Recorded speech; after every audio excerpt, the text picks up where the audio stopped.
remember seeing there was a viral story involved Donald Trump. There were some people on the right talking about how wind turbines need oil. And all of these cringe woke journalists and leftists were like, hey, wind turbines don't need oil. You're so dumb. Wind power is so that we don't use oil. Well, we got this new show. It's called Landman. I've not heard of it, but this video is going viral. Billy Bob Thornton explaining to a young woman how dumb all of these climate activists are when they push things like wind turbines. And we've got the corporate press screaming at Donald Trump because Trump is accurately critical, or I should say he is critical of wind turbines, though I would say he's not always right about everything. What I mean to say is he is right to be critical. These things make no sense. But don't take it from me. Take it from Tyler Sheridan's new show. Now, I will also add, Yellowstone went off the rails. I'm just not watching it. Without Kevin Costner, sorry, dude, you just like nuked the show. But he's got this new show called Landman, which is probably going to be fantastic with Billy Bob in it, and they'll probably be the new Yellowstone. But check us out. Let me play this clip for you. Listen to what this show. This is a great scene. Listen to what the show says. Have any idea how much diesel they have to burn to mix that much concrete, or make that steel, and haul this shit out here and put it together with a 450-foot crane? You want to guess how much oil it takes to lubricate that fucking thing, or winterize it? And its 20-year lifespan, it won't offset the carbon footprint of making it. And don't get me started on solar panels and the lithium in your Tesla battery. And never mind the fact that if the whole world decided to go electric tomorrow, we don't have the transmission lines to get the electricity to the cities. It'd take 30 years if we started tomorrow. Yep. And unfortunately for your grandkids, we have a 120-year petroleum-based infrastructure. Our whole lives depend on it. And hell, it's in everything. That road we came in on, the wheels on every car ever made, including yours, it's in tennis rackets and lipstick and refrigerators and antihistamines, pretty much anything plastic. Your cell phone case, artificial heart valves, any kind of clothing that's not made with animal or plant fibers, soap, fucking hand lotion, garbage bags, fishing boats, you name it. Every fucking thing. And you know what the kicker is? We're gonna run out of it before we find its replacement. It's the thing that's gonna kill us all. As a species. No, the thing that's gonna kill us all is running out before we find an alternative. And believe me, if Exxon thought them fucking things right there were the future, they'd be putting them all over the goddamn place. Getting oil out of the ground is the most dangerous job in the world. We don't do it because we like it. We do it because we run out of options. And you're out here trying to find something to blame for the danger besides your boss. There ain't nobody to blame but the demand that we keep pumping it. Then they do the annoying AI montage thing where it just shows a bunch of clips. I can't stand that stupid crap. But take a look at this. From Reddit, confidently incorrect. Guy thinks windmills need oil to run. They do. Oh, man, this is the challenge with the majority of default libs. Here's a guy who commented, windmills need oil too. Battery-operated vehicles need extensive mining, which uses energy like oil. The Beverly Hills Jethro says some folks are smarter than others. Someone responds, did you just say wind needs oil? Oh, these people are insane. Yes. And this is r/confidently incorrect 3 years ago on Reddit. Reddit brain, we call it. Well, fortunately, the members of the subreddit easily correct this poster. You're a moron. But it's tough, isn't it? The first comment is, but they do need oil. It's for lubrication. This guy says, post aside, many of the things that generate power from wind use petrol products, whether that be in the production of their pieces, the harvesting and refinement of the materials needed to construct them, the transportation needed to get them to the destinations, or in the construction once on site. Regardless, person in the pic is doing a pretty poor job of explaining that, if that's what they meant. Oh, please spare me. This person says, I mean, it's not entirely incorrect. Without oil to lubricate the moving parts, the windmills would cease and becomes useless. Saying that they're just as bad as pollution as power generation that actively produce pollution is the mother of false equivalences. Even this person who understands lubrication isn't smart enough to understand. Well, my friends, as a big fan of Tesla vehicles and as the owner of a Cybertruck, I got bad news for you. Ain't no reality where I'm going to be long hauling my fifth wheel trailer on the back of a Cybertruck. It's not going to happen. Okay, I think the max carry capacity is like 14,000 and you can get an upgraded. I think the upgraded version might be better than that.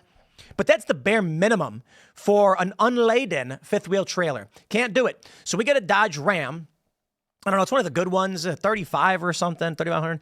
And that just about can pull the fifth wheel trailers, and it takes a lot of energy to do. Now, don't get me wrong. Maybe the reality is we just don't need fifth wheel trailers. Maybe we don't need to live that way. So let me throw it back to what Billy Bob is saying about energy and wind and all of that stuff. First of all, everything he said is on point. The production, transportation, the mining of the materials, the making of the plastics, the wiring that is in them that is coded in materials, all of that production requires oil. There is no efficient energy conversion for the production of electricity into the production of electricity. Seemingly would violate the laws of thermodynamics. You need a greater energy source to go in to be able to get energy out. Thus, what do? All right. You know, the saying goes, the hardest thing about building a perpetual motion machine is figuring out where to put the batteries. I love that saying. I see it on the internet all the time. So let's just keep it simple. And I'm dramatically oversimplifying things. But when you want to build a wind turbine system, you are saying we want to construct a machine by which wind spins a turbine. There's gearboxes inside which convert the spin into higher spin, which generates electricity. That means more energy has to go in. And the idea is the wind, which is basically solar energy, which is changing the atmosphere and causing air to move this way and that way, is going to push against it. We will capture that energy. But you have to build the device that captures that energy, and that is the energy input. Here's the thing about petroleum. The energy is just literally the goo. You get it out of the ground. It's got a massive energy return on energy invested. Now, nuclear energy is way better than wind, but these people are screaming about that too. So fusion would be great, but there's always going to be some component of fossil fuels, be it coal or petroleum or natural gas, and that's the reality. Now, I got an answer for you. For all of the leftists who don't want to admit it, all the climate people, I don't know, I guess y'all are just pushing for the mass death of humans. I hate to say it, but that's what they're saying. If the 120-year petroleum infrastructure ceased to exist overnight, the population of the planet would collapse. And maybe that's what they want. For real. Has any of you ever started to consider that it's not really about natural gas, carbon footprint or greenhouse effects? They actually just don't like how many people there are. It's become unruly and difficult to manage. It's easier to manage smaller populations. Could it be that the Malthusians just think it's not about polluting the planet? The planet will adapt. The problem is too many people. You see, if you take a look at population growth compared to the expansion and discovery of the use of petroleum, it is an exponential growth curve. Once we got petroleum, we were able to capture massively dense energy sources. We captured this massively dense energy source, build vehicles, farm more, produce more, fertilize more, expand, and babies be popping up like crazy. So now, they talk about shutting down this infrastructure overnight. Greta Thunberg saying, we can't wait till 2030. We have to do it now. And who is she? Some kid who dropped out of school has no idea what she's talking about? Now, for sure, I'm about to rag on anybody for dropping out of school because who am I to talk, right? But this is a chick who doesn't actually read anything. Her claim to fame is that she dropped out of school and immediately held up a sign saying, I saw something on the internet. Okay? At least I can say I've had jobs, worked in some of these industries, did nonprofit fundraising. I should say where I worked in the nonprofit climate change industry and built companies and have dealt with construction. At least I have real world experience for a long period of time. I didn't just come out of the woodwork and be like, don't know anything about it, but I saw a meme, so here I am. When she says shut down carbon now, she is saying 60 million people die in 3 days. Lack of refrigeration, lack of climate control. The elderly instantly die. Not all of them, but large portions of them die. And then we all suffer. That's the reality. If you want to reverse this energy infrastructure, in the end, it just means that we have to rewind the exponential growth of humanity. There's other circumstances as well that have led to the exponential growth of humanity, much to its detriment. And I don't mean that more humans is detrimental. More humans is imperative. I mean that the techniques used to expand humanity have resulted in impediments.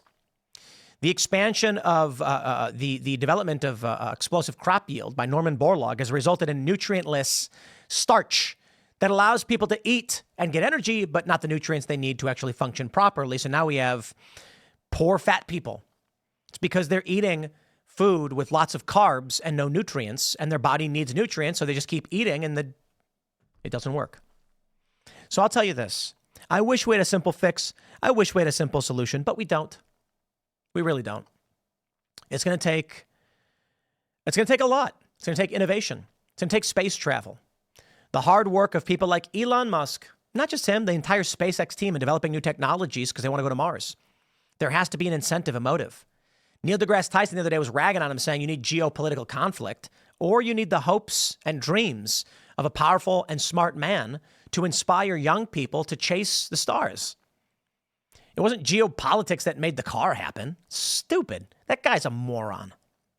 What we face right now is ignorant young people driven by ideologues towards chaos. So, shout out to that new show. It's called Landman. Season 1, Episode 3 is the clip that's now going viral. I think that's pretty dang good. I'm going to wrap it up there. Smash that like button, share the show with everyone you know. We got more segments coming up. Stick around, and we'll see you all shortly.